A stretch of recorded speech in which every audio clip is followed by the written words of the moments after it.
Lo sapevate che nell'industria cinematografica molti attori e registi hanno contribuito a realizzare numerosi film che, pur completati, non hanno mai visto la luce nelle sale?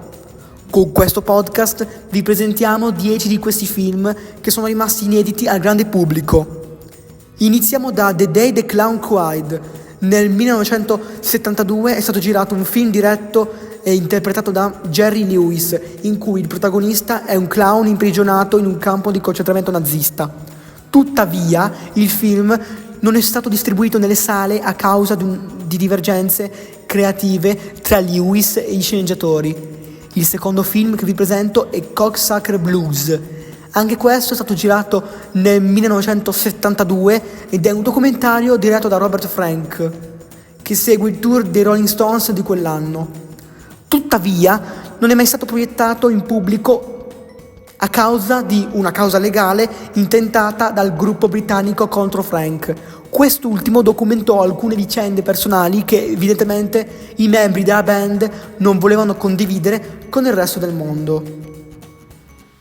Nel 1984 fu girato il film Nothing Lasts Forever, diretto da Tom Schiller e interpretato da Bill Murray e Dan Aykroyd.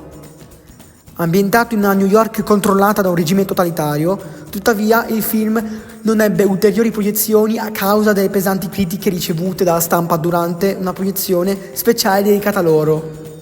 Il film My Best Friend's Birthday, la cui uscita era prevista per il 1987, diretto da rinomato Quentin Tarantino, non sarà mai distribuito a causa di un incendio che ha distrutto la struttura in cui era conservata la pellicola.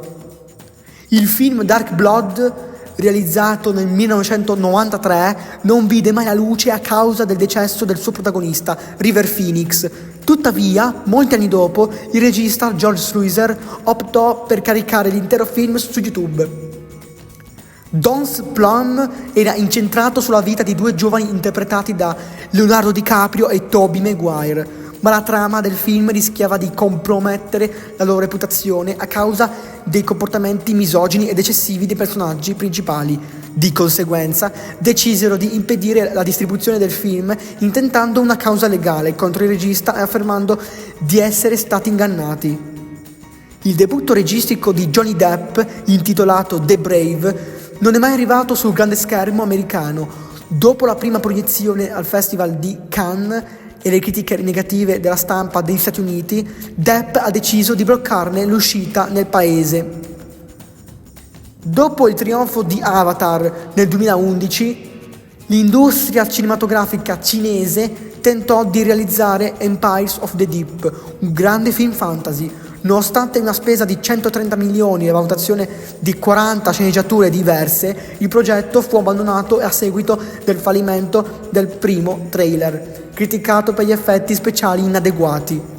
Chiudiamo la carrellata con Batgirl, girato nel 2022. La tanto attesa pellicola, che avrebbe visto il ritorno di Michael Keaton nel ruolo di Batman, è stata cancellata da Warner Bros. Pochi mesi prima della sua uscita, subito dopo la fusione con Discovery.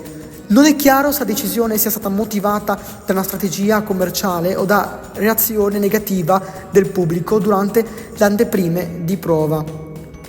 Numero bonus: 100 Years. Ho scelto di includere questo numero aggiuntivo perché si tratta di un film destinato a uscire al cinema, ma solo nel 2115, cioè tra circa 100 anni.